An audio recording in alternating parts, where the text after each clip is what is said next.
By the time we go back around Do time. you think Rosemary can win that belt from Tasha Steelz, or you think it's still too early? It might be too early. But we'll see though. But I got dragged on Twitter. You know what that means. I got some heat for y'all today. It is what it is.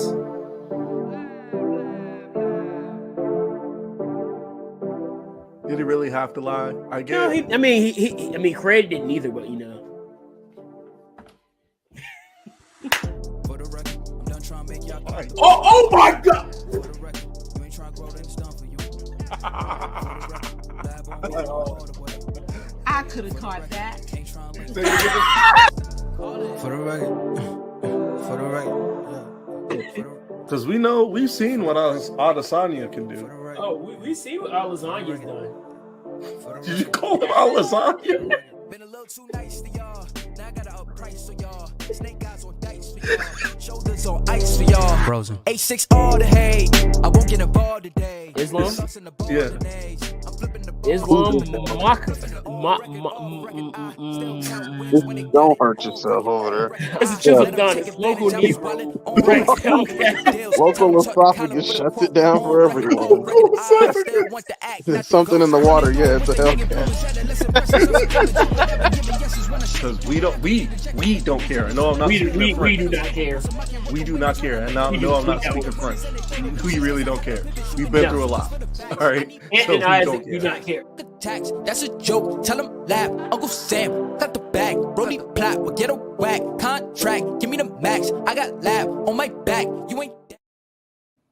Yo. This is Unbounded. Once again, thank you for coming. I'm your host, as always, The Truth. And welcome to my boy Isaac. He's feeling better. My arms aren't. I did 110 push-ups yesterday, and then the day before that I did 100, and I feel the difference. Let's just say that. So you've already surpassed me. I ain't been to the gym for real all week. But did you just see the video that just dropped from Chisel Adonis? He's getting banned from the hub again. Yeah, I saw the tweet. I'm like, dang, man. This man ain't doing nothing but sitting there trying to get his jacket. And avoid student loans. Leave that man alone. He ain't dropping no videos. Get this man his gear. But yeah, that's what I got going on. Whew, boy. What you got going on? Not much, dog. Got a busy day tomorrow. I'm going to the zoo. Take my little cousins. Same. I'm going to Richmond. My sister. Shout out to the Richmond Black Widows. The women's football team. They play in the WFA. That's Women's Football Alliance. Should be good. It's their first home game. Should be some good to see. We might talk some more football today soon. Also, I'm going to the Big Crit concert tomorrow. Oh yeah, have fun with that. It should definitely be fun. Haven't seen Crit in concert since 2016. So. Oh, big prayers to everybody going to that 420-ish on Portsmouth Boulevard. Please be safe. It's 420-ish, bro. I think I don't expect anything wild to happen with a bunch of stoners. I'm just saying. It's Portsmouth. It's also Portsmouth.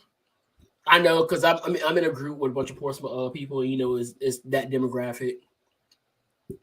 So they're all on edge about how this is going to be nothing but violence. But I'm like, I didn't say it was going to be. That's why I said just be careful. I'm not saying there's going to be anything. It may be nothing. Yeah. But you know who I'm talking about. Yeah. So they're the ones that's really dreading some type of violent actions and whatnot. So everything should be fine with that. Let's get some sharing going on, because I really want to get some conversations happening, because a lot has happened over the past week, my guy. Isaac should be right back. Hopefully I don't have any hijackings like I had last week.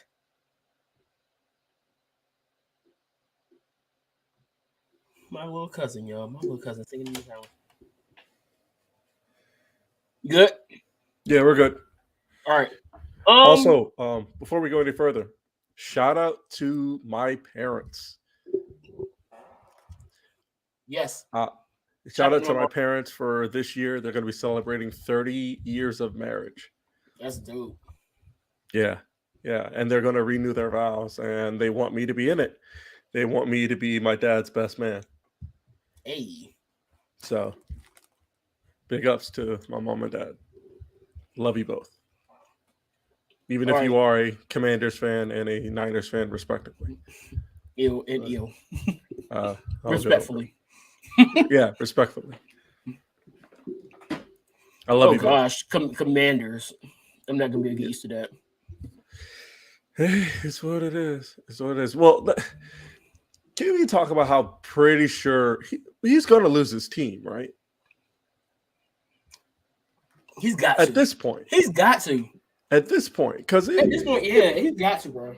Because it's like too much stuff is coming. Like, because at first it was bad enough that you had like people. The first image I saw of Heat against Dan Snyder was I was looking in the newspaper and people in like the upper deck had a sign that said "Fire Snyder." That's the first thing I saw. Then the next thing I saw was like later was the thing about the cheerleaders. You know what I mean? Mm-hmm. And then, because that's not great. That's, come on. Like, what are we doing with that? And then now it's not only just cheerleaders. Now, apparently, you have two different financial books, which in those financial books, it details, mind you, it's also Congress. The federal government is pulling you, saying, we've discovered that you have two different financial books. And in those two different financial books, they discovered that you're not only swindling other teams out of visitors' pay, but you're swindling your own fans out of your season ticket holders. For like, what was it, like $5 million? Knew this man was no good off rip, bro. Yeah. And then nobody can do anything because you have majority ownership of the team because most of the people pulled out. And for some reason, nobody wants Jeff Bezos to buy it, even though he has the money to buy it out. But that's like a two-way street. Like, in order for him to buy it, Snyder has to first relinquish the rights to it. I guess that's how that works. And they gotta vote him in too. It's not like, so the thing is, they kind of have to vote you into this. It feels like a fraternity of sorts. Because I remember, I think Trump was trying to buy the Bills at one point, and they were like, nah, we don't want you. Well, I mean, the Bills are better for it. Look at them now. But this was before that. They had to go I'm just saying. They had to go through Nate Peterman, bro. I'm just saying, think about it. They went through Nate Peterman just so they could get to a shootout with Josh Allen. I think that's a pretty good improvement. But is Josh Allen just the second coming of Jim Kelly? He might not be. Like I said, I mean, but right now we haven't been able to save that because he's a great quarterback. He's great. Don't get me wrong. He is great. But we know being great is not going to really do much for him unless he can bring Buffalo that ring. Which the Bills are right there. All right. I really do. I think the Bills are right there. The only thing standing in the Bills' way is Patrick Mahomes. And we saw that.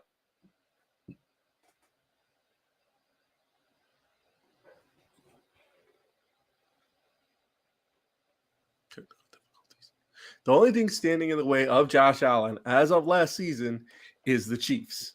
Okay. Because we know he has the team, he has the defense, he has the any tool he needs to be in a shootout, he can do it. Or who's frozen? You know what I mean? Yeah. You're frozen like crazy, but you could be hurt. Like right now? Yeah, because I'm checking on YouTube as well, and I'm fine. It's just you're frozen. Like your audio is fine. It's just your video. You see, this is why we need to get a place together. Oh yeah, this is happening. This is why. Wait, that's the goal. Okay. But yeah, as of last season. But here's the thing: the AFC just got a lot more difficult. No, I know, because now Joe Burrow is hungry. All right, you're good now. So because now Joe Burrow is hungry. You got Joe Burrow, and they just picked up Larry Tunsil, and if they get their way, I think they can get Tyler Linderbaum. Even though I was listening to Clickbait Sports with Scooter Magruder and all of them, and Scooter was saying that y'all should get Linderbaum to replace Biotics. Yeah. Do you agree with that? Why not? We need a whole line. I was listening to, he dropped a video of Cowboy fans before the draft, and I couldn't see anything wrong. I would like to get Nicole. One of the things I would like to get, I don't think he's going to go last as long. He might. I want to get Nakobe Dean to tighten up our defense. And in their draft, I don't even know he made it out of the first round. That's what I'm saying. I don't think he will. There's a lot of talent here. One mock draft I saw, he ended up in the first round. I can't remember who.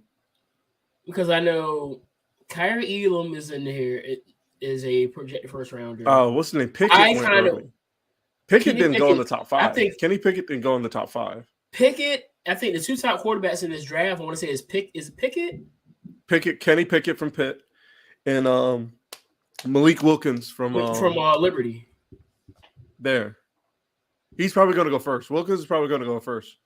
I don't know. I think Pickett might go first. Well, it depends on who picks, though. That's what I'm saying. In all honesty. That's what I'm saying. But I personally, for the Seattle Seahawks, I would like to get Sauce. So Wilkins. No, Sauce. This man's name is literally Sauce. That cornerback for Cincinnati.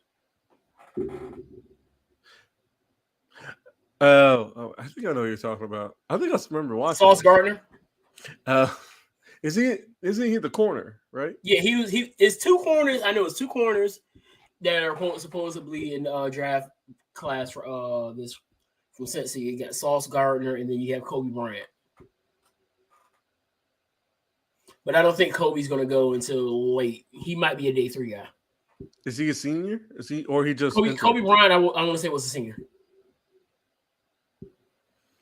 I don't know. If I'm Cincinnati, I recruit whatever to make sure that doesn't happen to me again. Yeah, if Linderbaum drops to Cincy, take him. No, I'm talking about both Cincy's. I'm talking about Bearcat Cincy and Bengal Cincy. Oh. But for the Bengals, either you wait for Linderbaum to drop, or you trade up and get somebody else to really bolster that O-line. Yeah. But they kind of need O-line work and corner work. Because right now, you know who their starting corner is?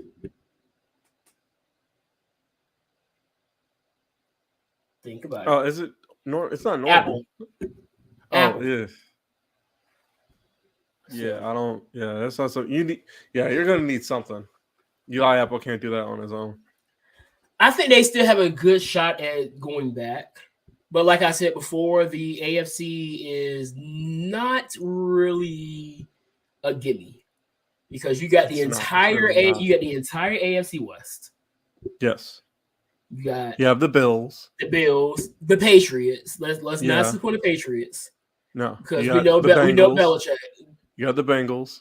The Steelers could possibly do something. Let's be real. The entire AFC North can be a threat. Yeah. Even the Browns, depending on what happens with Depending on which Browns show up.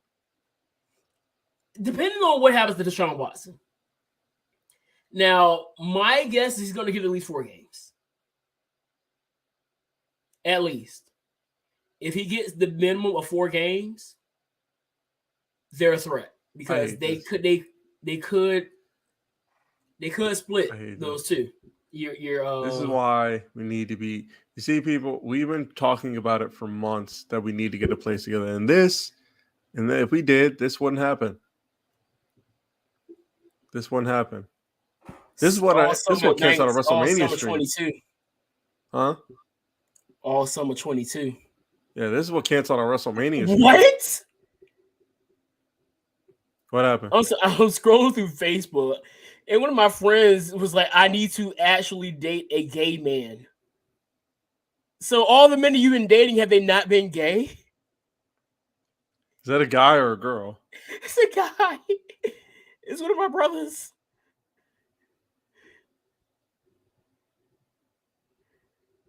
No, you gotta have to explain that to me, sir. Oh my gosh, that just threw Speaking me of for explaining a loop. things, can we talk about that viral clip of that girl saying what she said? Which one? What she said, my boyfriend cheated on me, so I slept with his mom. I swear people just be doing stuff to go viral. That's what I thought of. I thought that at first, but because I don't want to put too much into it. But at the same time, I'm thinking that's wild. Like My point that's remains. wild.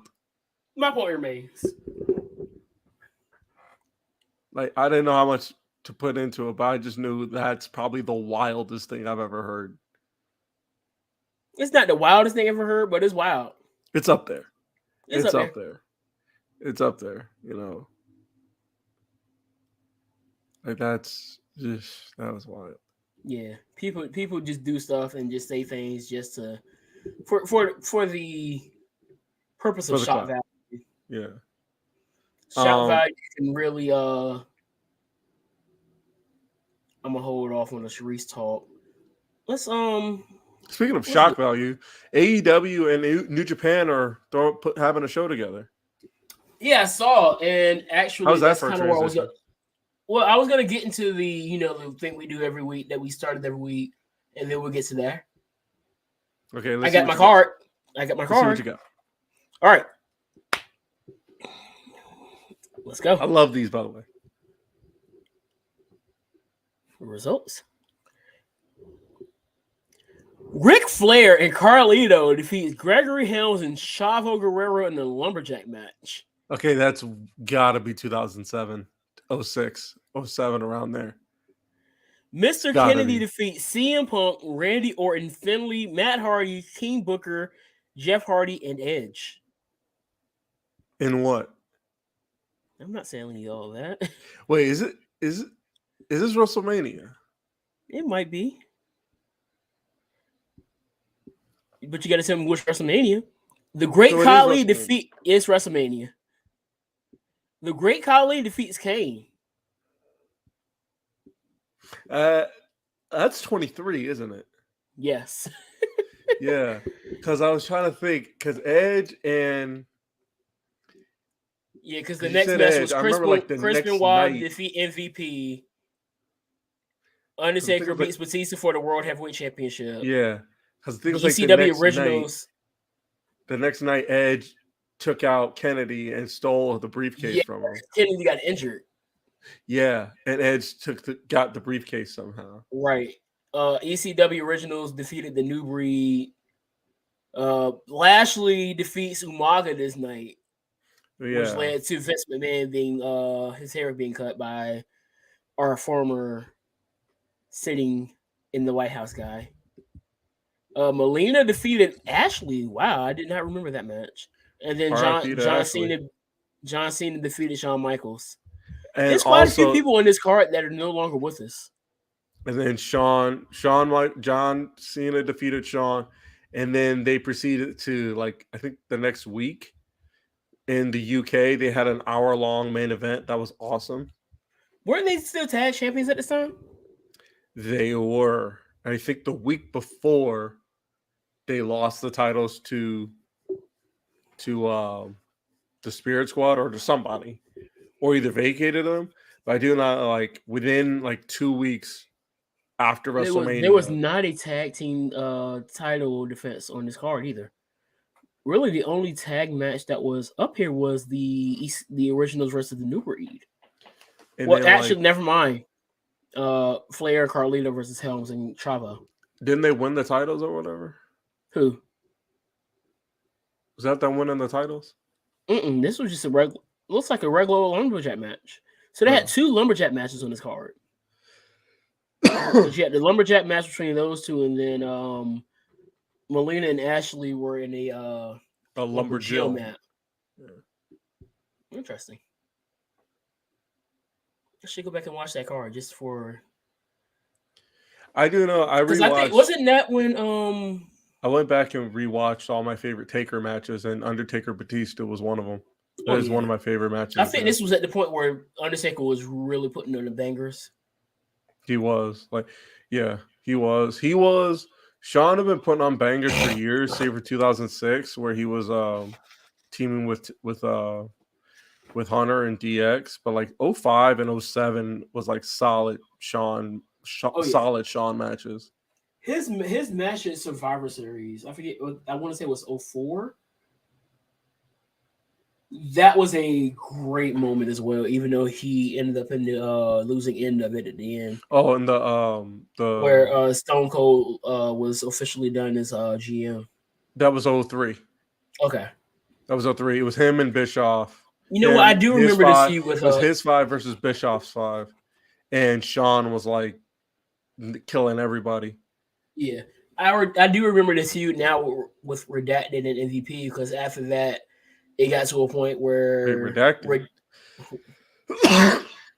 Redacted. You know who Redacted is? The original Redacted. Oh, right. The original Redacted. Now we got a few more Redacted. Now there are a few more names added to the Redacted list. Shame that. But the OR, the original Redacted, after this match, he had a few other matches against Porter where he was winning in like 10 seconds. And it was like one point MVP had beat the record match that he had against Redacted. It was like, oh, I lasted longer this time, and then tapped out immediately after. Actually, here I got one for you. It's really easy because I remember we watched a little bit of it. So yeah, we're gonna do this where we just go back and forth, where we bring a card to each other. Yeah, all right. I'm gonna give you this one. This one's really easy. Like I said, it's easy. So I don't expect this one to be hard. So you have Willie Mack defeats Jake Christ, TJP, and Trey Miguel in a 4-way match. Clearly Impact. The North defeats LAX and the Rascals in a 3-way for the Impact World Tag Team Championships. So clearly it's not 2021 because the North and the Rascals are in Impact and not WWE and AEW. So 2020? No. 2021? Eddie Edwards defeats Killer Cross in a First Blood match. Is this the match that we watched at your house? You got to give me a name. It was a Slammiversary. Moose defeats Rob Van Dam. Taya Valkyrie defeated Jessica Havoc, Rosemary, and Sue Young in a Monsters Ball for the Knockouts Championship. If it was a Slammiversary, it was their second biggest show. Rich Swann defeats Johnny Impact for the X Division Championship. If I tell you these next two and you don't get it, like, I don't know what to tell you. No, the name of the show is like slipping my mind. Like, if you don't get this, I don't know what to tell you. Brian Cage defeats. Is it redacted? Really? I'm going to say it anyway. Y'all can cancel me if you want. My Twitter's right there. I don't give a fuck. Brian Cage defeats Michael Elgin for the Impact World Championship. I remember this. I remember the show, and I just can't think of the name. And then the last match, Sami Callihan defeats Tessa Blanchard in the main event in an intergender match. Exactly. I know this card because this was right at the peak of the pandemic. It was also it was probably Slammiversary. What year? 2020. 19? Before the pandemic. Because you're thinking of Slammiversary 2020. Slammiversary 2020, Eddie became world champion again. in a 5-way because Tessa had to vacate the belt Yeah, because she was in Mexico and wouldn't come back. Which Did was she really hold this weird. out of that long? Yeah, it's 3 years ago. Holy shit. But I thought she held it. I thought she won the belt. She won it at Hard to Kill, I want to say. Okay. Of You're 20. right, but that was her first. That was her first. She won that it was her before. first She won the belt shot. before the pandemic. Right, and then because I remember she won it right before the pandemic. That was that was her first during shot. the pandemic, she went to Mexico, and that's where she lives, right? Yeah, because with Daga. Oh, look at my little cousin. And then she wouldn't come back. She wouldn't defend it. So she vacated it. Yeah. And then Eddie ended up winning the vacated championship in 2020 in a 5-way, where Eric Young made his return. And then Eric Young eventually became world champion again. And then at Bound for Glory, Rich Swann became world champion. And then also on that same card, we saw EC3 start controlling his narrative. Well, showing Moose how to control his narrative. That was Bound for Glory. That was right after his release as well. Yeah, in 2020, Bound for Glory. That was Bound for Glory 2020. Okay. That Moose and EC3 had their match. All right, so you want to get down which hang on, before we go any further, I love how people have really shut up about control your narrative. They haven't, but they aren't really as OD with it at this point. Yeah. But still, I mean, you're not saying nothing. It's still a running joke where people were like, who's somebody that they don't like, the ones that hate AJ, Frank. They're like, well, Frank should go to control your narrative. I was like, you're saying that like it's a bad thing. Yeah. Shout out to the woman formerly known as Sarah Logan for going. Oh yeah, she's going there, but people don't like her either.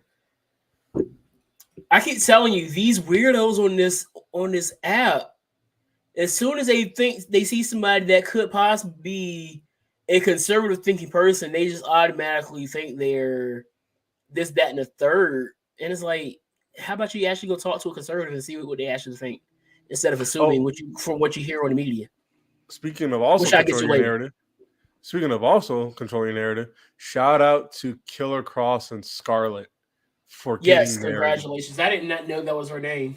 I was like, who the heck is this? Yeah, they got married in Alaska. There's a video on their YouTube page. It's absolutely gorgeous. That boy got the clean fade. Man, this man, killer, that's Kevin. He said that ain't no killer. That's Kevin. He went from Killer Cross back to Kevin Cross. That dude was clean with the red suit, man. That boy had the clean. He went to a black barber. In his defense, he's always looked clean in a suit. He has never not looked good. It was already one thing because I'm so used to seeing him bald. Yeah, he gets released by WWE, grows his hair out. I was like, okay. Well, no, this is weird. If you watch the first couple of videos on his YouTube page, he has hair, but it's him in a suit with hair, and it doesn't look as weird. Like I said, I took a couple weeks to watch all over 100 videos on his YouTube page, every single one. Well, maybe it's just me and the thing that I'm thinking that I was the only person that went from being bald to growing my hair out. But just seeing him, and again, you put me on to him. So by the time I really got to, have you regretted? No, I haven't. I haven't. So for me to see him from being bald, I'm pretty sure for somebody who's probably met me when I was bald to see me now with all this hair. I remember. It may be weird. Like the kids have found my bald pictures. Well, some of them probably have some of their siblings probably have yearbooks from the first year where I was bald in my yearbook picture. And so from there, that yearbook picture, I was bald, to the next year, me having baby locks, to this year, my locks being two-stranded. So it's quite the jump. We didn't take yearbook pictures the last year due to the pandemic and whatnot. but it's crazy when I see people that probably saw last time they remember I had very little hair, little to no hair, and now this, but they can still remember my face. But what's your thoughts on this pay-per-view that's been announced for AEW / New Japan Pro Wrestling? I wish I could go. I'm not saying all of that. I wish I could go because the only thing bigger to me, the biggest thing I wanted to do when I went to WrestleCon was do something memorable. You know what I mean? And I did a bunch of things memorable. I met some people who will stick with me for the rest of my life. I met Killer Cross. You know, I met Rosemary, and I got to do that again. Like, I swear, I got to get to another Impact show or another WrestleCon. Like, we got to go to WrestleCon next year because if she's there, I have to meet her again. Oh yeah, we're meeting her that first time was absolutely like, I almost cried. I'm amazed I didn't cry. Honestly, we're doing just about everything. Yeah. So, and then I met Kevin Nash. I saw Booker T, didn't meet him. I like walked. Wait, you didn't know I met Kevin Nash? No, you didn't tell me that. Yeah, I met Kevin Nash. Like, because he was walking in, I saw, and fuck, he's tall. Like, I saw him. You know the crazy thing, huh? And it may be because he's a lot older now, and I don't think he's nowhere near as big as he was 20 years ago. He's still tall. Like, when I met Scott, I was, and you know, at this time I was 280. So I'm standing beside homeboy, and I'm like, maybe it's because he's older, but he doesn't feel as huge as I once upon a time thought he was. But then again, I got to remember I was a bit new myself. Also, I think for me, because I was so like, well, granted, I was just out of the military. Well, no, that's not true. I was 2 years out, but I wasn't small. You know what I mean? Yeah. In 2019, I wasn't small. I wasn't going to the gym, but I wasn't small. But like standing next to I stood next to Jordan Grace, and she's shorter than you think. But I believe she's probably like 5'1". She is really short. Crazy, no, because I don't, because she's short. She taller than John? Here's the thing: she's Who's short. Taller, her or John? Say what? I want to say John is. Okay, because John's like, but not by 5'4". much. I want to say he's probably got like maybe an inch, maybe two on her. He's got to be like 5'4". Because I watched some of the clips from Battle of the Belts. I didn't care too much for the little corner spot because it was like, dude, he's short and you're chopping up like he's the Big Show. I mean, here's the thing: when I met Jonathan Gresham, he wasn't as stocked as he was. He was like wearing he was still with Ring of Honor. Like he's not with Ring of Honor still.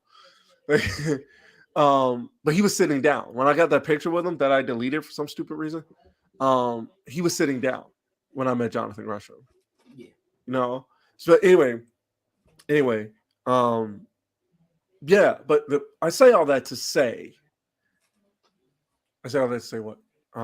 Here, back me up. Here, help me out. Let me get back. Help me get back on track. So basically, I think the biggest thing that you did was the Okada and Jay White main event at MSG, right? Right. It wasn't just that. It was like if they had done that Ring of Honor New Japan show anywhere, I would have wanted to go. Because the thing is, it was the first time. Ring of Honor New Japan, they had worked together before, you know. But they said the Garden, Madison Square Garden, which is not a easy place to sell out, right? But they did, and the show was awesome. Like the show was. So I got to ask you a few questions. So regarding that show, do you think if looking at Enzo and W. Morrissey or Cass, whatever you want to call them, if they were viewed the way they are viewed right now compared to what they were viewed as when you were there, do you think that would have went over any better? You mean if they were actually part of the show? Yeah. And not that? Yeah. Because I watched the replay of it, and when that was going down, they didn't. You could hear the crowd going, but announcers were handling it like normal. You know. Yeah. Which I mean, I kind of want to see Enzo get another shot in WWE. Maybe whether it just be as a manager, because say whatever you want to about his wrestling skills, dude can talk. Yeah, because I was just thinking about his entrance. I was just thinking about. I was walking out of my house, and I was thinking about that whole intro scene and how I've seen it. Like I've never seen it in person. You've never seen their intro in person? No. I got to see it in LA. No. I have. I think I have. Once, and I just don't. I think I've seen it once. I saw them in LA in October when they were doing the breast cancer awareness thing. They brought up the people for breast cancer awareness, and they were doing it, and they didn't play their music though. It was just like a dark segment, like they walked to the ring and then all of a sudden they appeared in the ring, kind of thing. Yeah, you know what I mean. And they still did the whole thing, Enzo did. That was so amazing. My name is in. Like I watched their debut on the main roster. Legendary. Dog. My name is Enzo Amore, and I am a certified G and a bona fide stud. And you can't teach that. And this right here, this is Big Cass, and he's 7 foot tall, and you can't teach that. Hit it with his own. That's why I love that part. He's like, give it to him, Enzo. Bada boom, realest guys in the room. How you doing? No, he made people, and it was one point the mic went out and the crowd did it on Raw. Like it's so. Before the crowd was singing Judas on AEW without the music, that was the moment. It was like it's so sad. And I want to say that I don't know. I don't know. I can never understand this, and I still to this day can't understand this. Maybe it's there's an internalized bias. Maybe. Shut up, Jamie. I don't know.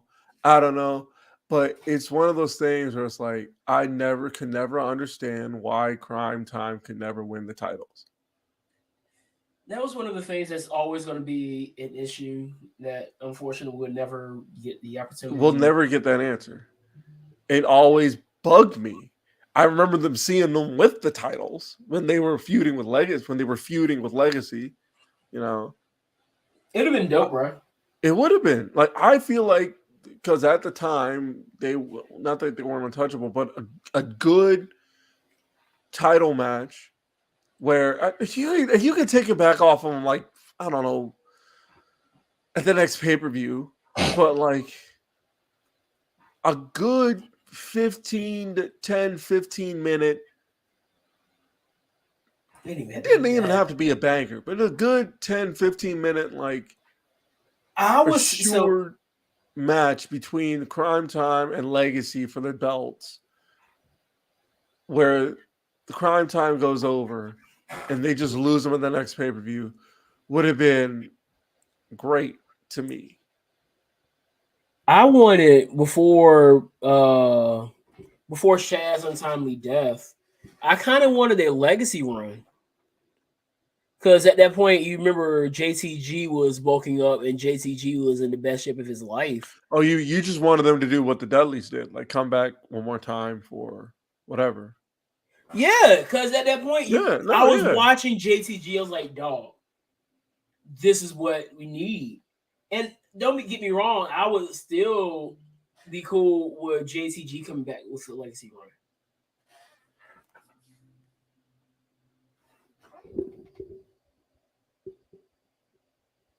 I mean, I agree.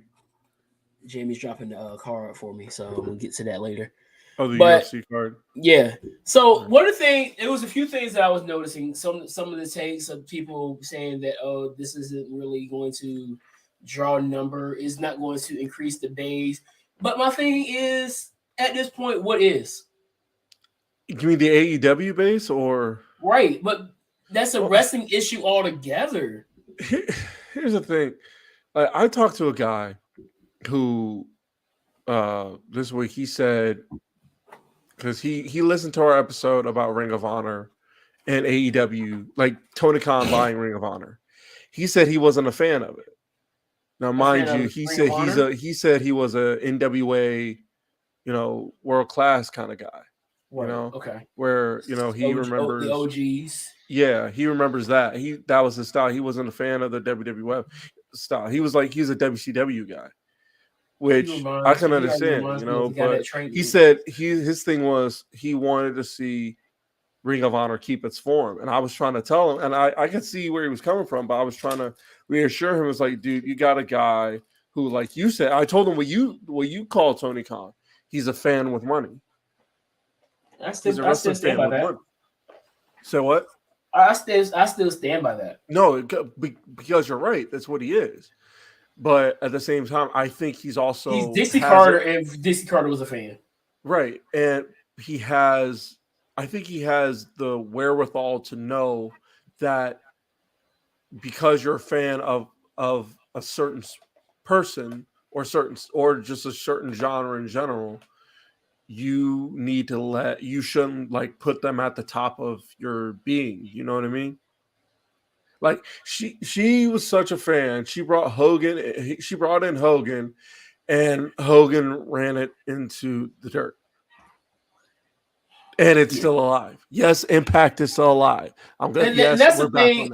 And that's my thing. Because a lot of the takes I've been seeing as of late has been with all the moves that's going on with Discovery, and how there's a possibility that AEW could be taken off of Turner, what have you. Let's just go with that hypothetical of if AEW does lose their Turner deal. One, is a bad thing. It is a bad thing. It's the worst thing that could happen. And we all know that I probably am more pro WWE than Isaac. But even in my pro WWE taste, I understand the importance of having AEW on a major television broadcast. Because honestly, I can't, as somebody who doesn't watch as much WWE as Anthony does, I can't say my attraction to wrestling will be as tight knit as it is now without AEW on national television. Let's be real. In the capitalist enemy, and I know that I'm using that word, but one of the biggest parts of capitalism is competition. Yes. So when you think about it, AEW is giving it is not completely to the extent of what we got in the late 90s. No. Nowhere near it. No. But at the same point is still giving that fire, because you're seeing now AEW has basically collected this group of people that came from WWE, and WWE is now saying, hey, we got one. And now you notice that has been a lot of rumors coming about possible returns, because FTR, which I don't see why anybody would be surprised with that news coming out that WWE is interested in FTR. WWE never wanted to let go of FTR. You remember FTR's reason wasn't that they weren't feeling value themselves. The revival wasn't being valued. It was the tag team division as a whole. They liked the revival. The revival was on TV on a quite regular basis. With Randy Orton, where they were like 2 or 3 time tag team champions. They won them on Raw, won them on SmackDown. And NXT, twice in NXT. So they've been featured. The issue wasn't them, it was the division. Which at the time was garbage. Right. And fairly so. I completely understood why it was like, hey. Which, if I'm being honest, now it's better. It's better, but I wouldn't say it's like it's not something ridiculous. where you need to bring him in and have like. Which they got time because let's be real. I don't think Tony Khan's going to. I think he's going to take that year option up. So they have time because you got. I got a feeling that GYV is coming up To the main roster or the AEW? Yeah, to the main roster. Yeah. Based on what happened Tuesday. So GYV is coming up. They can always use Kaiser and Gunter as a team. You got RK Bro clearly. You got the Usos. You always got the New Day, which I mean, it's not really something that they probably are saying, let's run it back because they've ran that match quite a few times. Same thing with the Usos. Now, in their defense, every time they ran it, it was good. So. Oh yeah, it was dope. I mean, but you still got the Profits. You got there's plenty of things to work with. You got you still got the Raiders there. And then by the time they come up, then you're still talking about having to deal with who's on NXT right now. The possibility of mixing up Pretty Deadly, which I'm a big fan of. Creed Brothers, who were quickly climbing up my ladder. You got I don't know what they're gonna do. What's the name? Josh Brooks and the other dude. Brooks and Jensen, who really kind of give me kind of vibes of a little bit of them and a little bit of I'm gonna throw this classic at you, but rest in peace, Kate and Murdoch. Yeah. It's a lot of it's possibilities there. It's really going to depend on what WWE does. Have they finally seen the value in tag team wrestling? Because that was always the issue. WWE hasn't really seen the true value in it because a lot of times it hasn't really completed their bottom line. Hence why New Day has been together for so long. Like there was a fun times. Like I was thinking about when you remember Paul London and Brian Kendrick. Oh yeah, that was dope. I was watching a video talking about the lost generation of that time where like the Ruthless Aggression era, where a lot of the stars that they were trying to develop weren't really translating. You're talking about guys like Nathan Jones and all of them. I remember the day Eminem were tag team champions. They had some dope tag teams back then. It just Eminem came all together. Were against Kendrick and London and Kendrick, and they had some pretty good tag matches. You remember Deuce and Domino? I was thinking about Deuce and Domino. Deuce and Domino, the Basham brothers, La Resistance, Gemini. Remember Simon Dean was managing Gemini? I don't remember that. I remember the Simon experience. I don't know why. Billy and Chuck was a pretty fun team as well. Yeah. Los Guerreros, Batista and Ray, but that was around the time where they were just throwing people together. Yeah. Edge and Ray. Weren't they like the first SmackDown, like his first tag team champions on SmackDown? I think they were, but like it was either them or and it's so crazy because or Benoit I said his name. I don't care. I said what I said. Benoit and Angle. Right. But I think it was Benoit and Angle. I think it was Benoit and Angle, and then Edge and Ray were feuding with Benoit and Angle and had some pretty great bangers for the belts. Because I'm watching 03 Raw right now. And around this time, this is when Edge was a tag guy and Christian was a singles guy. Who was Edge with? Wasn't this around the time he was teaming with Ray? He was either teaming with Ray or he was still kind of just floating around. So this before Rated R Superstar. It may have been 03 because when did he go to SmackDown?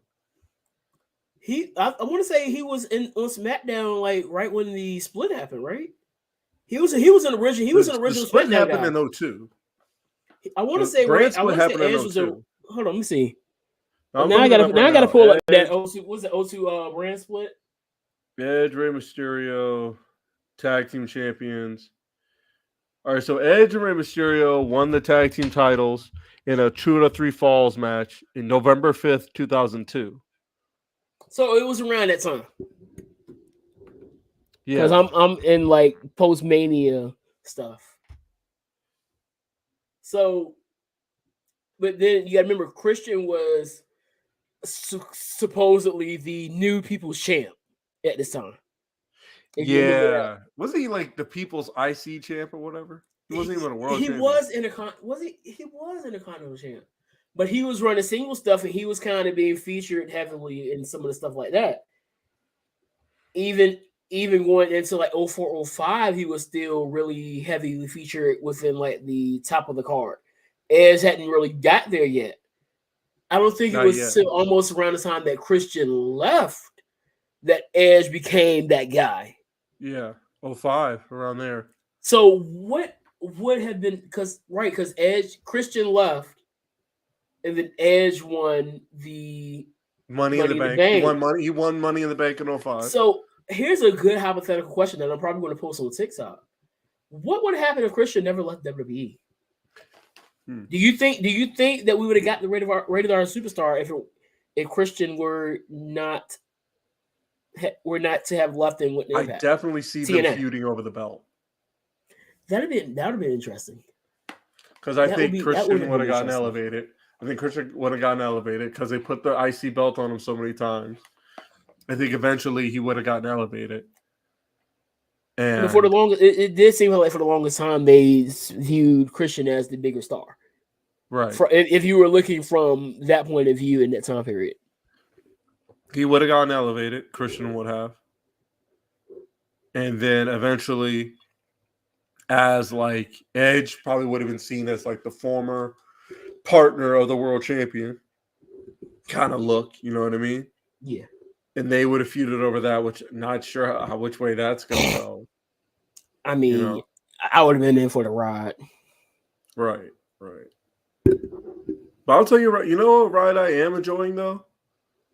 What's going on between Hook and Danhausen? I was going to say the Wardlow ride, but yeah. That too.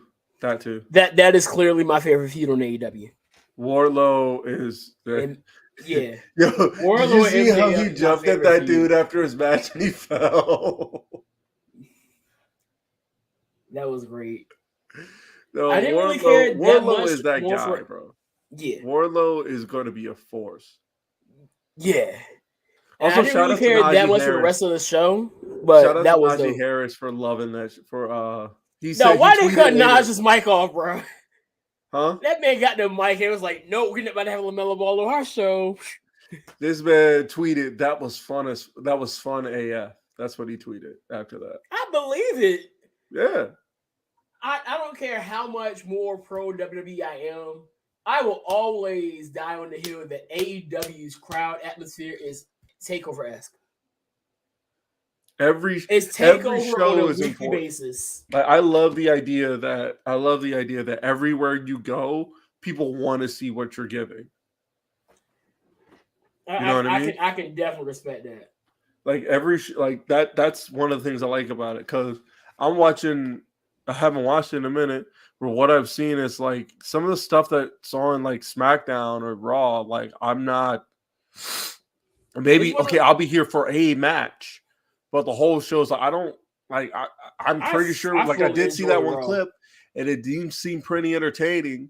But that's probably going to be that one thing I'm actually there for. That double wedding or whatever. Raw was really fun this week. Raw has had such a different feel over the last few weeks. Like not just the Cody thing with Cody and Seth. Like I know a lot of people have been having their takes with the Sonya and Bianca thing, but I've enjoyed it. Somebody said Cody would have let this happen. And he had a picture of him with the kufi on. Yeah. Oh my gosh, that's hilarious. But even with the RK Bro and Usos feud, what else is really going on? Like the 24/7 stuff, there's probably been some of the most entertaining 24/7 stuff that's been going on. I thoroughly enjoyed. And then we got the arm wrestling matches. I'm kind of looking forward to because who is it for? It's Omos and Lashley. They're having an arm wrestling match next week. Which in certain segments that's just gonna do numbers. Well, that's the thing. That's like They know what they. I can't. I'm kind of over that. You know what I mean? I'm kind of past that. Honestly, it's not even. I'll be straight up with you. It's not that I don't like WWE. It's honestly not. Like have I ever said I had disliked WWE? I know I hate Raw. You just dislike what's happening. Like I hate Raw. Like don't get me wrong. I can't get into Raw, and I kind of blame JD for that because every time I listen to his podcast, it was just him shitting on Raw all the time. But after a while, that got old. But we ain't talking about that right now. It's like I don't hate WWE. I actually credit WWE for making me the fan I am today because it made the more I watched it, it made me broaden my horizons to everything else. Yeah. You know what I mean? It did. It did. You know, like NXT, Black and Gold NXT, made me see, hey, you know, these people had lives before they got here. You know? So it made me look at, okay, who was Finn Balor before this? Oh, he was Prince Devitt. Who was Shinsuke Nakamura before this? Oh, he was still Shinsuke Nakamura, but he was like ace of the company. Who was Sami Zayn? Oh, he wore a mask. It was called Eric and El Generico. Who was Kota Ibushi? You know? You see what I'm saying? Yeah. It made me do that. And I did and found all this other stuff. But then as I found this other stuff, I'm like, damn, I got depressed because why can't these people do that here? You know, why can't they do exactly that, what they're doing here? Like, and I know, oh, well, it's markets and money and all this other stuff that goes into it and makes that decisions, you know, and all that. Because I don't think it's totally Vince. I don't think that. I don't even think now people are blaming Nick Khan. I don't think it's him. But I've always wondered that I can't wrap my head around why can't these people do exactly what they're doing in this other place? Maybe not exactly, you know, but like I was wondering what took them so long for them to make Kyle a singles guy, like he wasn't PWG world champion. It's because let's be real, Kyle O'Reilly's a great wrestler, but outside of that, he's boring. I'm sorry, I love Kyle, but he's boring. But I'm saying like I know, but I'm saying like or Roderick Strong. Why wasn't Roderick Strong NXT champion before that? Yeah. You know, why couldn't he win the belt from Bobby Roode? Because I found clips of him. He was also PWG champion. He was Ring of Honor champion. You know? And he was good. Like he had a personality or something. You know? I mean, Adam Cole. I mean, what are you gonna do? Kevin Steen or Kevin Owens, you know, you see what I'm saying? Like, or even Sami Zayn. I know like Sami Zayn, we saw him as El Generico. He was world champion as El Generico. Now, granted, I never saw him cut a promo as El Generico, you know, but he could do some damn good storytelling in the ring. But I think the thing is he's developed that ability to really, and no one is not having talking for 20 minutes, Jamie. He can't talk for 2. You talking about Kyle? Yes. Kyle O'Reilly talking for 2 minutes is already like, okay, where are we going here? But the thing with Sammy, and Sammy wasn't like Sammy is like Daniel Bryan in this Bryan Danielson, Daniel Bryan. When they got there, they weren't the greatest. They were pretty mid. But you look at Sammy now, Sammy's a complete star. Sammy's legit complete now. Sammy had one of my matches of the year this year, and it's probably going to be at the bottom of my list because everything else, taste wise, you know what I mean? Yeah, you talk about him in Knoxville was hilarious. No, I'm sorry, that match was amazing. No, I'm not denying how amazing it was. Like I said, it's made it on my list, but it's probably at the bottom. Not because of hatred towards it, but because there's going to be other things that I found are better than it. Which is completely understandable. But yeah, but the thing is, I understand it now. So you got to be able to move numbers. And that's one thing that big guys, when it comes to what the bulk of the WWE audience looks at. And this is why I use my mom and my sister a lot to really kind of get a gauge on how other people outside of this hardcore fan base look at things. I told you Wednesday, my mom can't get to AEW. My sister couldn't get into AEW. and it's starting. I'm starting to make sense of it. It's certain things that just aren't really drawing to them. Now, when my mom looks at WWE, there are people that she doesn't care for WWE, but I Oh can yeah, tell she you now, hates Roman, right? Doesn't she hate Roman because he's a bad but guy? but he's a heel, so you know she's that kind of fan. So you're a bad guy, then like 3 years ago she loved Roman because of Everybody the did. commercial with his daughter. Yeah. So she loved Roman, so he became the tribal chief, but you know that he's a heel, So so she she's no not gonna like. longer. So she doesn't acknowledge him. Is what No, you're she saying. doesn't. I'll walk up to her like this, and she's looking at me like I'm weird. I do that at work too, because there's a bunch of I found a bunch of wrestling fans at work, and I just walk up to them, and then I got one kid that he was like, so I got I have two sweet kids now. I was like, Good. what You're y'all so know you're about that the guy. two sweet? You're that guy now. You two sweet kids. What y'all know about the two sweet? But yeah, man, it's all about how you move the numbers at this point now for them. They are strictly about the business, sports, and shout out to Jobbers here because they made a great point.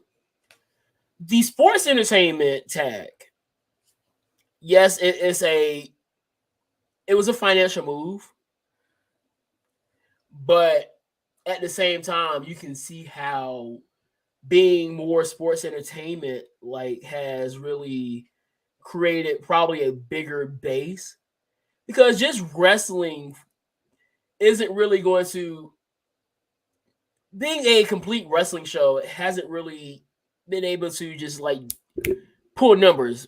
In all honesty, you look at Rampage, some of their shows that with the lower viewpoints have been just the wrestling shows, and then they started adding different segments into it, adding more entertainment aspect into it, and you see how the numbers are jumping up. A few weeks ago, they hit over 600,000, which was one of their highest numbers in quite a while. I won't count Friday because playoffs. Everybody's numbers about to be low for the next few weeks. Let's just keep it a buck. So if they drop down to a 400K this week, we know because who's playing tonight? Well, The the NBA Warriors playoffs, played last night. right? So NBA playoffs been doing some of their best numbers.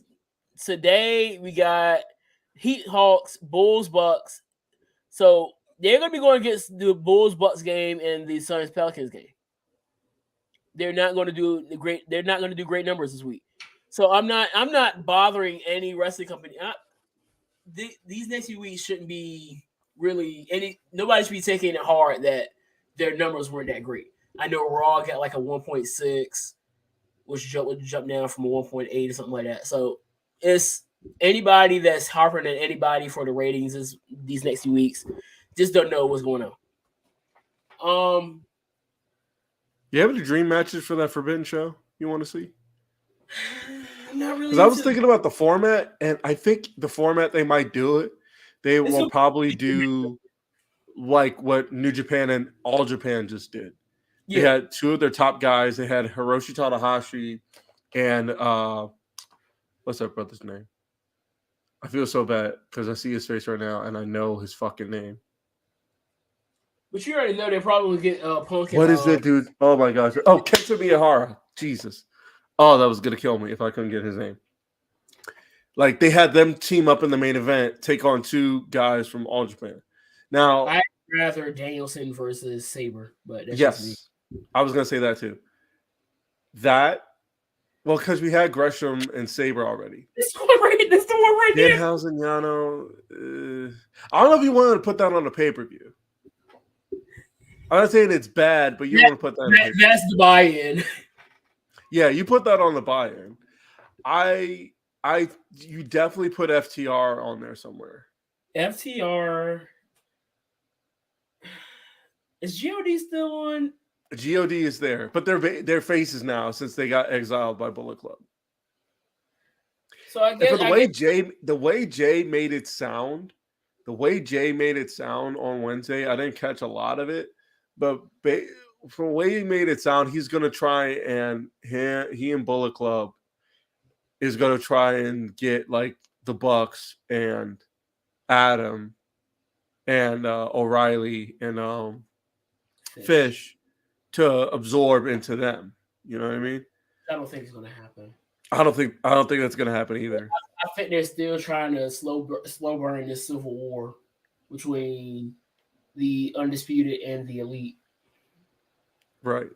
Like, because they're just, somebody said, and maybe this is wishful thinking, but somebody said Kenny and Coda versus, so we said Kenny and Coda versus, I don't know if Kenny's by the song versus FTR.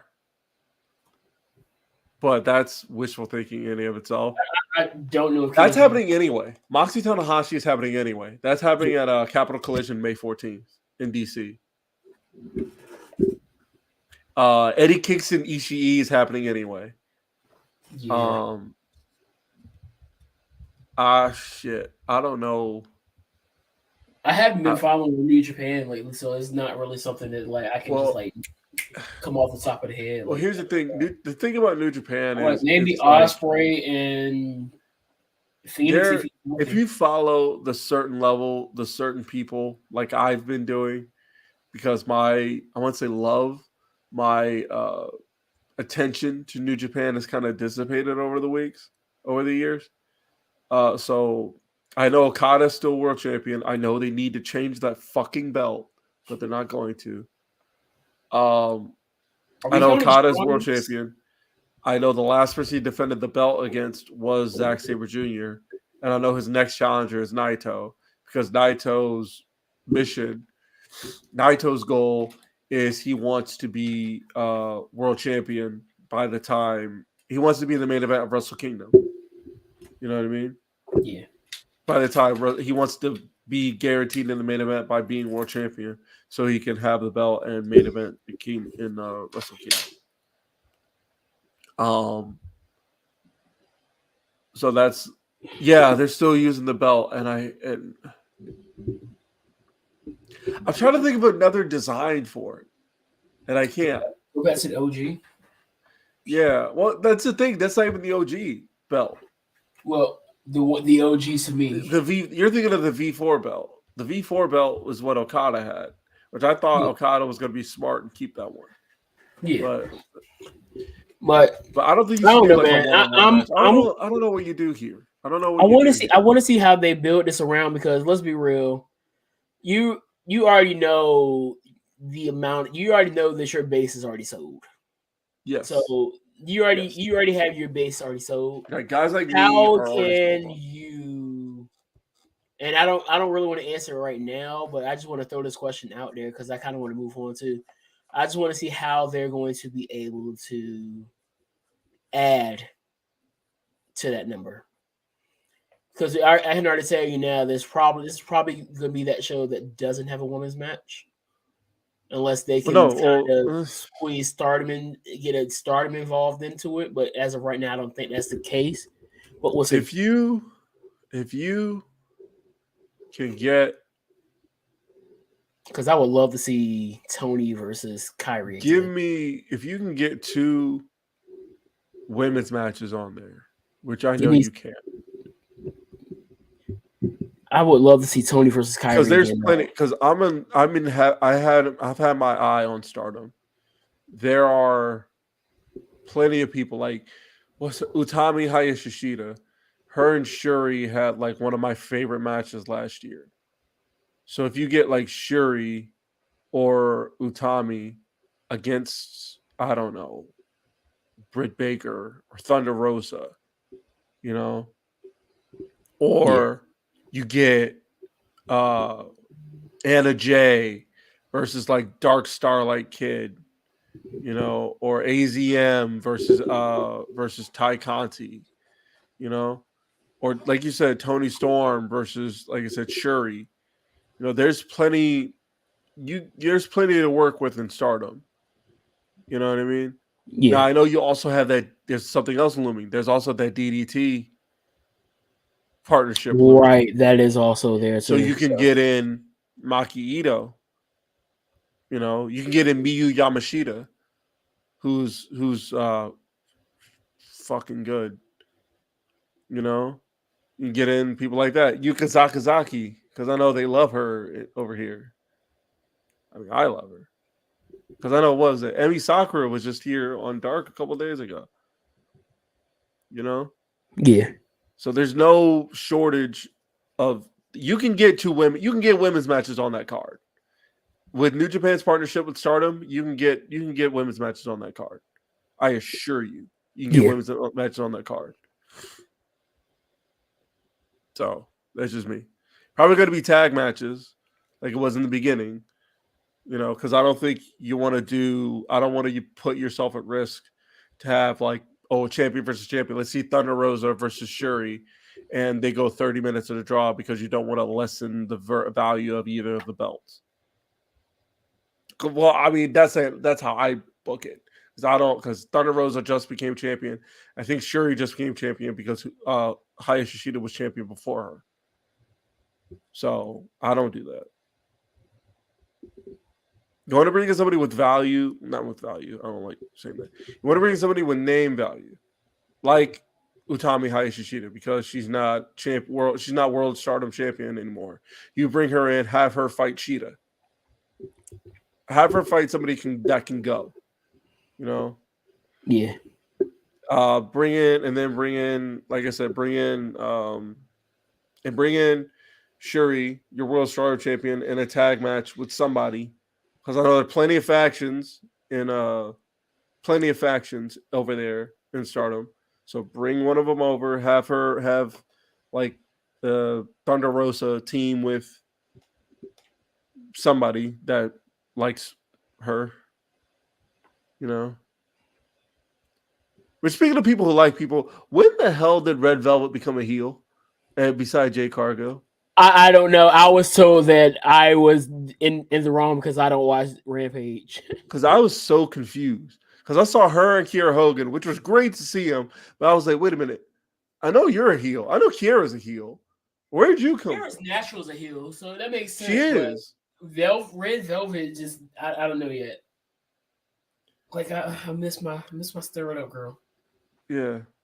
Oh, by the way, Cargill, she's losing that belt. So who though? Marina Shafir. Have you not seen Marina Shafir kill people? She ain't touched my girl. Jade. I got Jade. I don't care.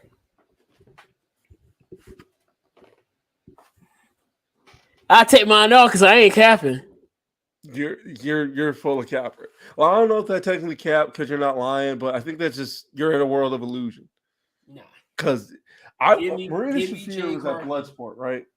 And she was working Zeta Zhang at Bloodsport like without even breaking a sweat, bro.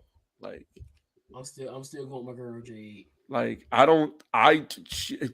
she better have just trained in like groundwork. Well, because it's gonna take more than just pure athleticism to beat Marina Shafir. Okay, it's gonna take Jade being Jade Cargill. I know that much. I mean, look, I love black women as much as the next guy, but it's gonna take. But ain't got nothing to do with her being black. She's just fine. I mean, this brother's starving at this point. Feed me more. Call me right back. This brother is just starving.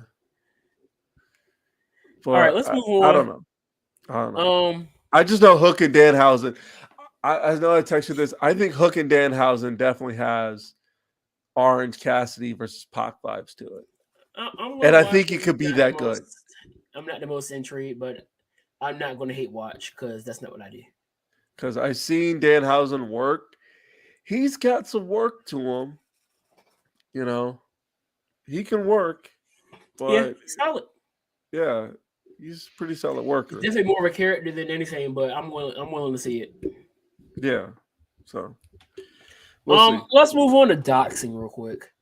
So I know this is not typically something that Isaac delves into, but it was something that I caught an eye onto, especially with the women that that has been involved in this, because I saw a report about her about a few weeks ago where she was on MSNBC crying about being doxxed. So, hold on, let me see if I can find what her name is again. Because it's Prosecutors hilarious. are dropping all criminal charges against Pamela Moses, the woman who was sentenced to 6 years in prison for trying to register to vote. She was granted a new trial in February, but prosecutors said today they won't pursue it. Oh, Lord. I'm going to check into that. So Taylor Lorenz is the one we're talking about here. Taylor Lorenz was on MSNBC crying because she claimed she was being doxxed. Evidently, they went to her family. She said she had contemplated the S word. Oh, right, that word. So here's my issue. Because no, that wasn't it. But she made a tweet just this month. And I want to say I have it. Yeah, I have it right here. So if your segment or story on online harassment leads to even worse online harassment for your subjects, you effed up royally and should learn how to cover these things properly before ever talking about them again. I think that's a fair opinion. It's a fair opinion until you come out and basically expose an anonymous account user. A lot of them popping up. So I don't know if you've seen this account called Libs of TikTok or heard about it. I think I have, yeah. So Libs of TikTok is basically it was an account that was on Instagram, Twitter, and also TikTok, I think, which is probably started on, that basically took the videos from very cringy takes from people on TikTok and just reposted it. Basically boosting their video to people to say, hey, this is what people are thinking. And I've seen some very cringy ones. So I was like, why are you thinking about this? Why is this on your mind? Why are you trying to push this? And so a lot of it has been because of people have been trying to push different ideologies onto children, which we're not going to get into here because this is not why we're here. This is not somebody. If I'm talking about politics on this show, I told Isaac I am staying right down the middle and I'm going to give my takes on how it should be done and why, if it should be done or not. So it got taken off TikTok. It got suspended on Twitter and Instagram a few times. It just got back on Twitter. It's on Instagram as well. So she basically exposed the account user because I saw she was on Tucker Carlson and basically said that she wanted to stay private due to the fact that now that she's basically as popular, her page is as popular as it is, to where a lot of people have been crediting her page for a lot of the legislations that have been passed over the last few months, that she would be getting attacked. So not only did Taylor Lorenz basically out her name, but also put her address. Evidently, she also went to the house of the family of this account user, which I don't know the name of the person because I don't care about who you are. You do you. So my issue is this. How are you going to sit here and cry about doxing and speak out against doxing, but dox? And this is my problem because I've said it multiple times. If you see it on one side, you're going to see it on the other. You have said that. I said it countless times, and here's the perfect example. You just said that you've been doxxed by, and I'm pretty sure that she's been doxxed. She claims to had been doxxed by people on the right. So here you are, someone that is more so on the left, doxing somebody that's on the right.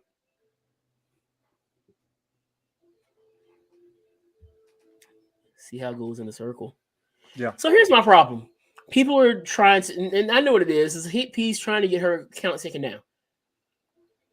So if that was the case, because I've seen some very horrible and some very cringy takes from conservatives and Republicans, why not make a conservatives of TikTok page?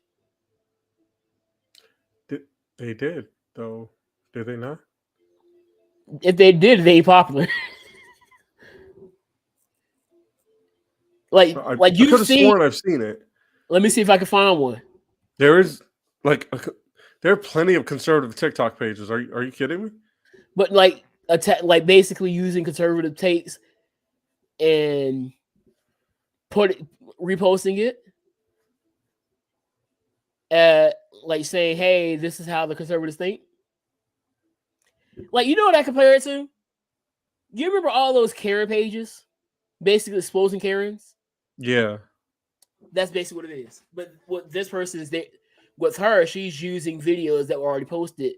The Karen pages are basically taking videos of people with or without consent and basically exposing them as Karens. Oh. So I'm like, it doesn't make any sense why you could have been very clever with this and pull that, but you go this way. It's weak sauce. But it's not that big. That's all I got on that. Here's where I began to get dragged today. So staying on the conservatives, Charisse Lane, black conservative, from Florida. She's actually pretty chill. She made a tweet a few days ago. I want to say it was a few days ago. Let me see if I pick it up again. Basically saying, where is it at, Charisse? She says, your size isn't the reason men won't date you. It's the level of class you have. For instance, let's compare Jill Scott to Lizzo. Men, which one would you date? That was a tweet. If that's a rhetorical question, no, it's not a rhetorical question. No, it's not rhetorical. She was asking. Personally, neither. And that's why I said that I don't think that she used the right example. I say neither because they both have qualities that I don't necessarily think I would blend with, so to speak. Right, which is understood. But I think the way that I took the question when I read it, and I wasn't even looking at Lizzo and Jill Scott as a person.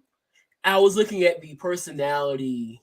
I was extracting the personality of the two. So we know Jill Scott, and Jill got a freaky side to her. Let's not be confused. There's that video of her doing some stuff with the microphone, topping off the microphone. That was really weird. It was weird. So we know she got the freaky side to her. But the thing with Jill was that it wasn't in a public event, and I should say at a family event. It's still you know she's at a concert. You already know what goes down. That's still weird. You're right. It's still weird. That is still weird. With Lizzo, we know how Lizzo get down. Body positivity to the point where she out in public with her rear end out at basketball games with her rear end out. And so, if I had to choose between those two personalities, personally for me, I would take, because I'm looking at it as, like you said, which one would you date? So when I say date, I'm already thinking, which one am I going to be more comfortable taking home?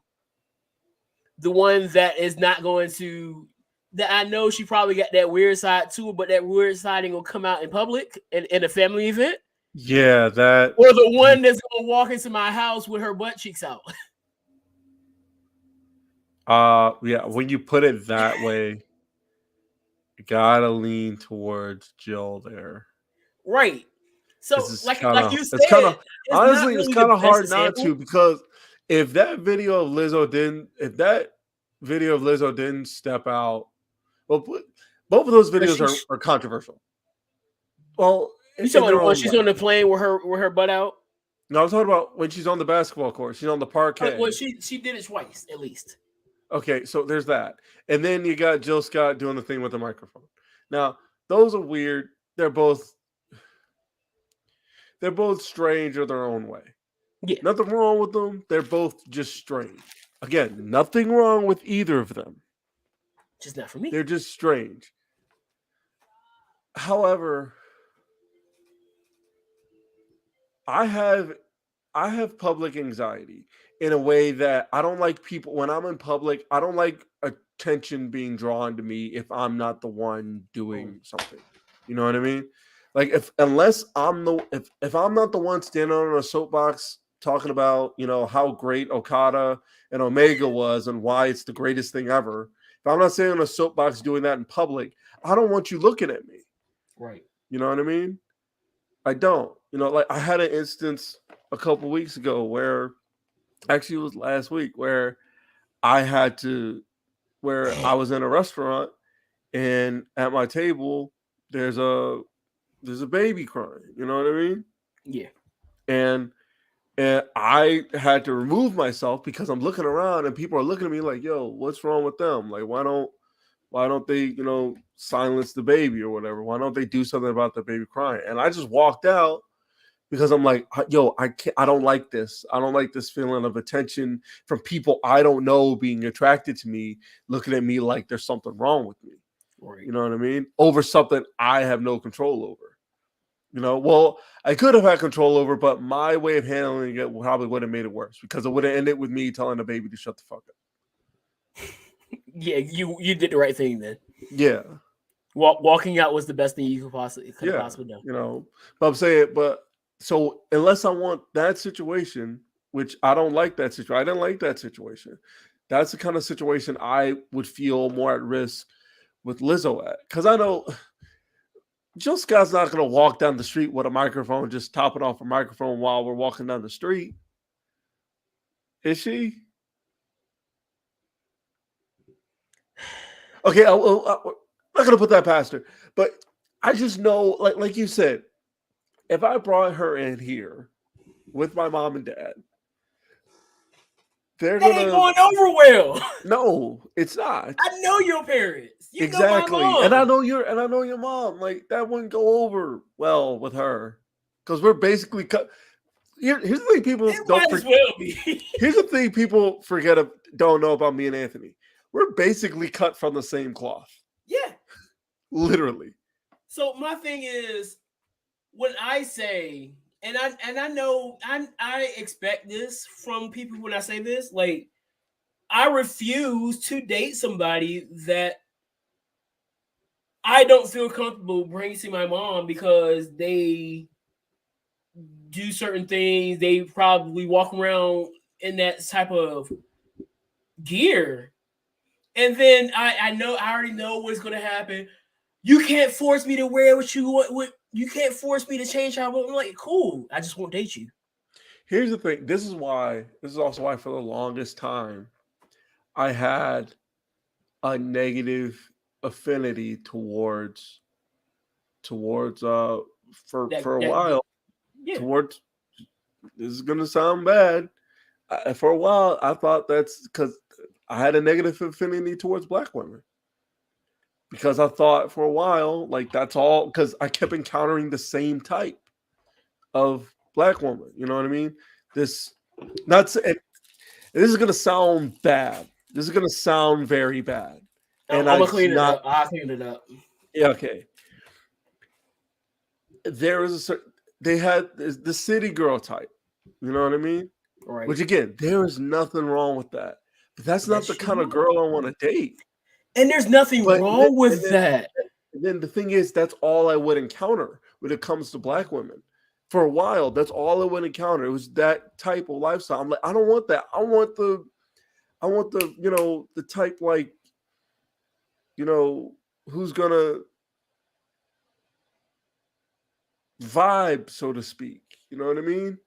And with me. Like, I need you here. Like, I don't need to tell you, like, can you tone it down in public? You're an adult. You know what I mean? Right. And I was looking at the quote trees from Charisse, and a lot of people were saying, "Well, I'll take both," and I'm like, "Cool." That's good. And that's why I said this wasn't really. I don't think she really got the question out the best possible way. But I understand. I say it all the time. My respect is not yours. Yours is not mine. And I can say that I don't want to date a Lizzo type of personality and shouldn't be attacked for it because you're thinking that I'm forcing you to dress a certain way.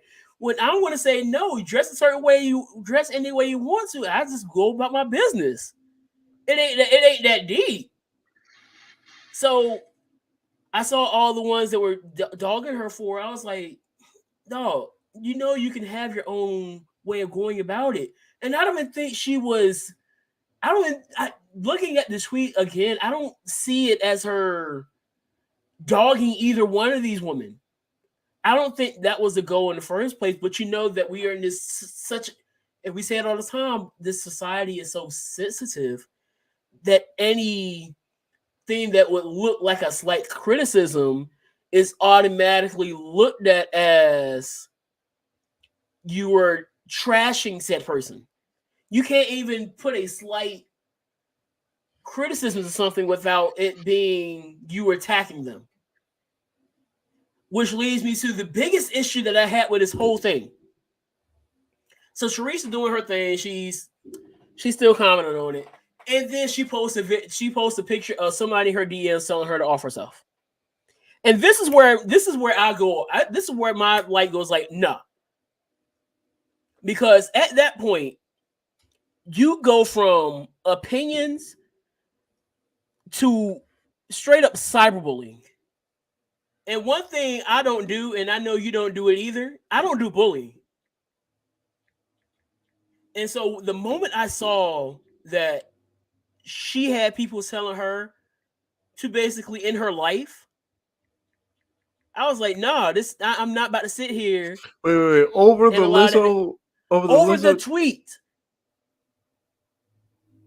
They told her to end her life over that tweet. Over the tweet that says pick between Joe Scott and yes. Lizzo. Y'all need to get locked. Do I have to tell y'all? Do I have to tell y'all to do what Sidgwick tells us to do? Do I have to tell y'all to go outside and touch some grass? And guess what? Guess what? And you're gonna see a pattern here. I'm looking at the AVI, and it's a K-pop AVI. And you're gonna see a pattern here as I continue on with this story because this is hilarious how it's all going down. So I quote tweeted last night. I was like, y'all do know y'all can disagree with the take without getting to the point of telling someone to off themselves, right? So she retweeted it, and now I have like, this is probably one of my most interactive tweets. I have 18,301 impressions. I was like, what the heck? But she has quite the following. She has just on Twitter 15.7 thousand followers. That's a lot. So this is like I said, this is a political commentator. So looking at then I got some replies to it. First reply says, miserable people will continue to do this. LOL. Best solution is to block them, which is understood. And then the next reply says, y'all thinking disrespecting and putting down women is a take, which I replied to and says, and none of it excuses hopping in the DMs telling the black woman telling them to take their own life. With the guy peace out and disappearing. And the next person says why she said was disrespectful towards Lizzo. I don't know what you're trying to say there. Let's English next time. And then somebody replies to him saying, wait, are you trying to say what are you trying to say? You saying that justifies this message? You serious? How is that disrespecting Lizzo? I don't know because I made another tweet which I quote tweeted there. I says, I don't care why y'all mad. This is still a black woman. Don't hop in her DMs telling her to take her own life. Which caused a whole nother issue because I had a whole bunch of other people saying, what does race have to do with it? But there's a whole different story in that too, because what is one thing that black women is always complaining about black men when it comes down to it, that we're not protecting them. Right. So I had to make it obvious that I'm coming here because y'all are sitting here telling a black woman to take her life. I am still stuck on the fact that on two things. A, this is all over a tweet that says, who would you rather date, Joe Scott or Lizzo? And the fact that somebody thinks that your response to that tweet was that your quote tweet was somehow somebody making that comparison was disrespectful to Lizzo. Right, and then I got to the point where people were saying that, oh, so now you think because it was a white person that it would be like, how did you get here?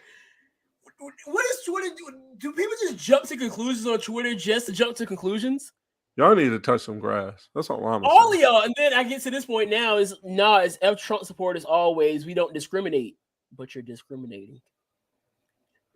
The oxymoron. People just need to go touch some grass, bro. That's all I'm gonna say. Then I was like, yeah, but let's support the other guy, huh? I don't care what your political alignment is. She's still a black woman. Look, I get to a certain point where I'm gonna just get shady, and I don't care anymore. She was like, I didn't support either, but IDG, I don't give a F. If she a black woman, I'm not supporting anyone who don't support my right to live. Sorry, if you support conservative party, you're actively trying to stuff trans and gay rights. Never going to support that. I was like, funny, since there are plenty of them that are conservatives, just say you listen to mainstream media and all be understood. Which I follow a lot of gay conservatives. I don't think you've seen some of my TikToks as of late. A lot of the gay people that I've been stitching and basically having it back and being on that side. Side mission. Were you as confused by that video I sent you as I was? Which one? The homie with the gay rebel flag. No, because I understand that there are some of those people that are gay too. No, I know, but I was just I know, but I was I've never seen. I put them in the same boat as black people that got the rebel flags too. So you know that's okay. I was confused. My guy.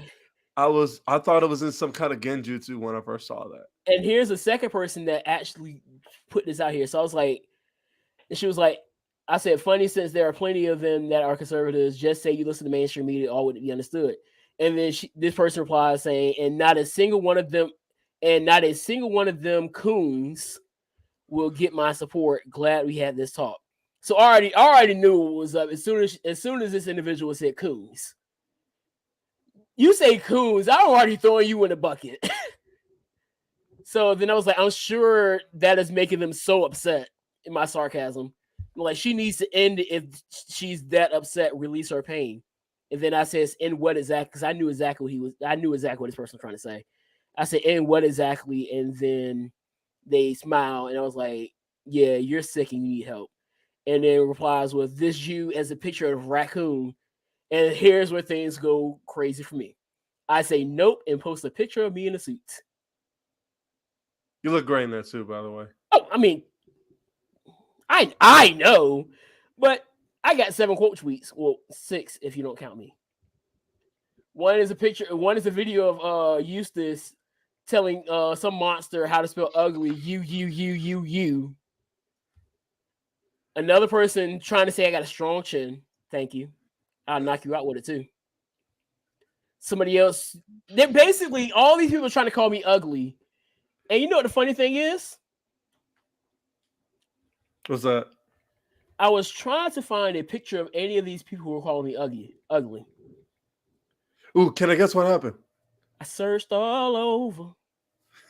Couldn't find nobody. Did you search high and low?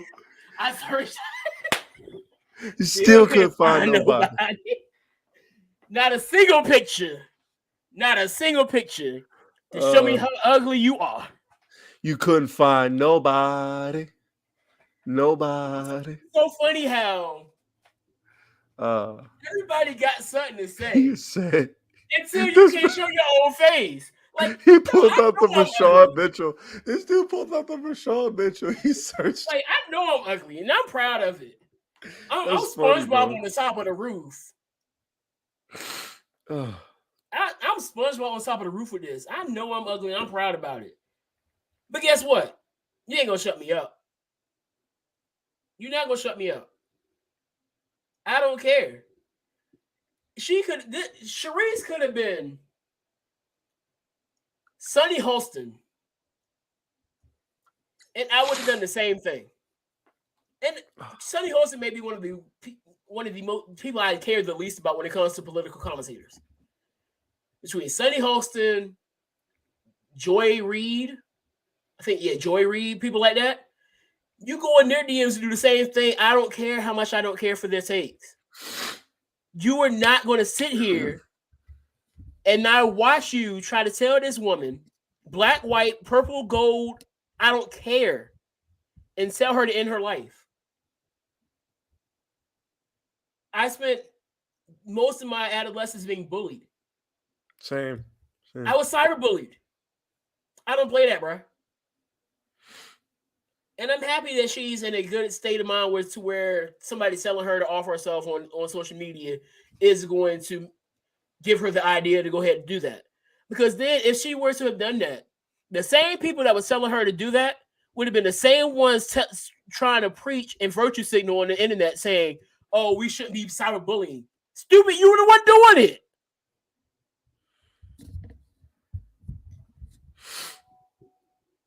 I be peeping everything, bro.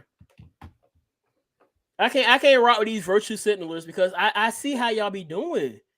Y'all move too dirty for me, bro. Way too dirty. And the thing is, all of that, because I made another tweet. I'll say celebrities being in relationships mean nothing to me. Oh no, yeah. Because, well, no. Because the whole thing is people were saying that she has a boyfriend or what she's dating somebody or something like that. Who cares? I could care less. You've already seen how a lot of these relationships are going. In the toilet. We see what's going on with Will Smith and Jada. Did you not just see what was going on with Envy and his ex? How she sat there and basically said right beside him that she was faking orgasms. I don't know how you find yourself in that situation. No, and this is again a reason why Cam said what he said last week. I have no idea. Like, I was looking at that video. I didn't watch the video because, again, I don't put that kind of negativity in my life. But I saw that and I saw the caption. And I'm like, how did you get here? My question is, why do you think that is something they should be talking about? Why he's sitting right there embarrassing this man? That's what I'm saying. Again, this is when you should know when to shut up. That was the perfect time for you to shut up, and you missed it. I saw a video. I think it was on Twitter. The title said, "This is how you know when you should know when to take the L," and it was a dude who was getting like egged on by this girl. No, I'm thinking of something. It was something where it was like the dude. It was like a couple people fighting, right? And like the woman was like egging on the guy to go to fight, right? Or whatever. And then the dude, so they're fighting, right? All of a sudden, one of the dudes comes back with a gun. You know, and then when you said knowing when to be quiet, it's one of those things where it's like, and no, like I said last week, this isn't just a woman issue. This is a human issue. Yeah, a lot of times people get put in dangerous situations like that. You know, where you don't know how that's messing with Envy's psyche. Yeah, I don't know. I surely don't know. Men already have it to where we have to. A lot of men, and you have to limit ourselves, right? And we already know that men commit that act more than women because a lot of times we have to hide in our stuff because a lot of people still don't believe that men should be able to vent their emotions. Right. And you sitting here, crazy. You don't know, and he probably took it on the chin. He probably smiling and everything right now. You don't know that man could be dying inside. And you think it's cool to just put out your dirty laundry like that. First of all, I don't care. I don't think anybody truly cared enough to know that you were out here faking. What bothered me is like, why that, and also like, I don't know what the point of the red table talks were. Like, why do we care? A lot of it is just for headlines and money, dog.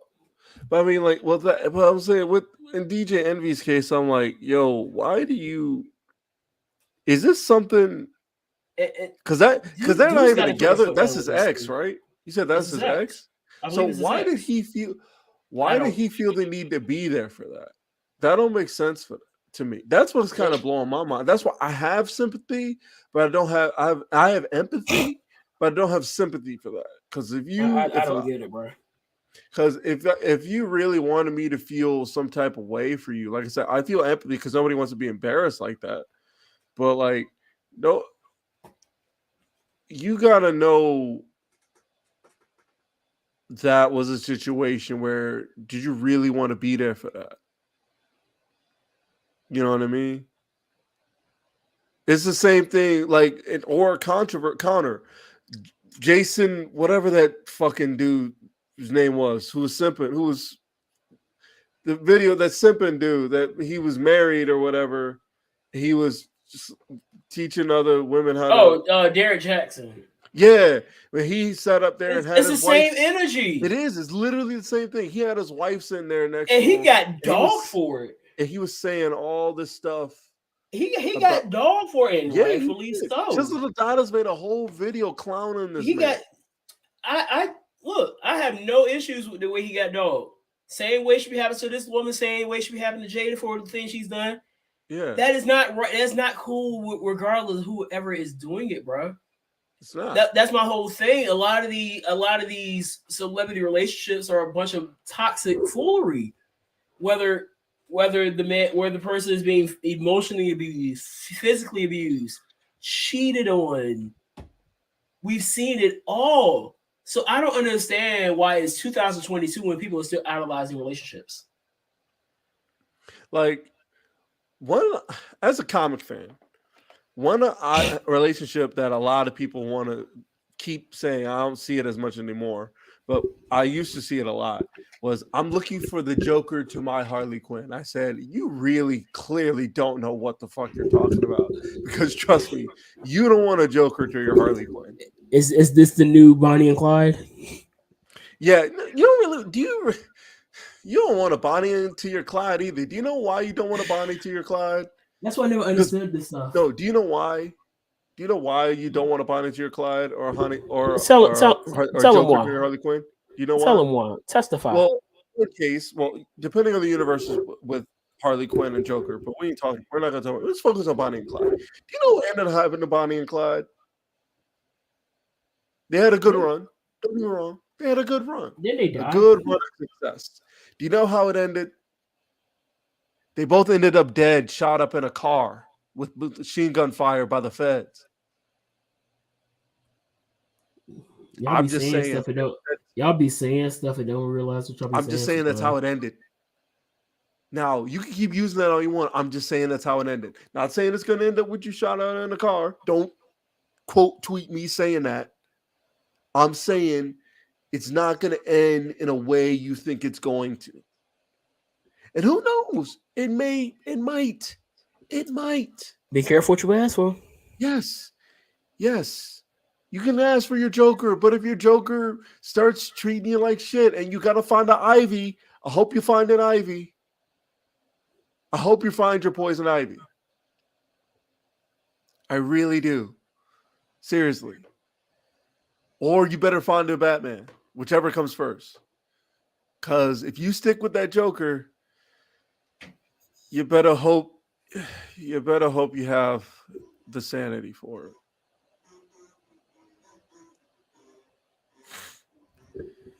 Speaking of sanity, dog, that Pusha T album. I gotta finish, but so far it's dope. Yeah, like I was saying, him and probably that Kendrick album is probably going to be something special. Not probably, it will be something special. Yeah. Also, speaking of insanity, I told you that beat was fire, didn't I? I told you that song was fire, didn't I? Those who don't know what we're talking about, look up Swedish House Mafia, A$AP Rocky. The song's called Frankenstein. Probably the hardest beat I've heard this year. And that goes a long way. I'm just saying. What you wish for. You know, make sure you end up with somebody who years later, we're all broken up, calls you and says, "Hey, let's do an interview," and they end up telling you business. Why would you? What the fuck would you agree to that? Like, I'm looking at DJ Envy like a fool right now, bro. Like, why did you do that? Why did you put yourself in that situation? I'm not saying that's right. I'm not saying you deserve to be in that situation, but you made your bed in that situation. You know what I mean? Like, you kind of made your bed there. Unless you showed up there thinking she wanted to talk and she ended up going about that. Unless you didn't know what you were coming there for. But other than that, like, that's definitely you kind of made your bed situation. Right. Like, for real. You know? And that's honestly what it is with, like, most of it, you know? I'm just saying, it's just be careful, people. Seriously. Just be careful. You know, be careful. Find something that lasts. If you're gonna idolize a situation, idolize something that lasts. Idolize, you know, Superman and Lois Lane. You know, except for the few times where one of them died, but you know, they still together though. You know, it works. Right. You know, idolize, you know, Batman and Catwoman. I mean, it's not a perfect relationship, but they, you know. I mean, at one point in the comics, they're married and they have a kid, so it works out. Still healthy. It's healthier than Joker and Harley Quinn. You know? Do fucking Denzel Washington and whoever he's married to. Idolize that. You know, idolize that. There's plenty. Yeah. You know? You don't got to be Kim and Kanye. You don't have to be that. I don't know.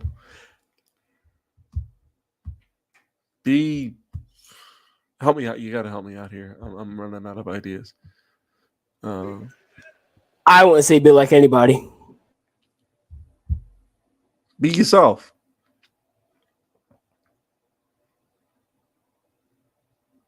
Be yourself.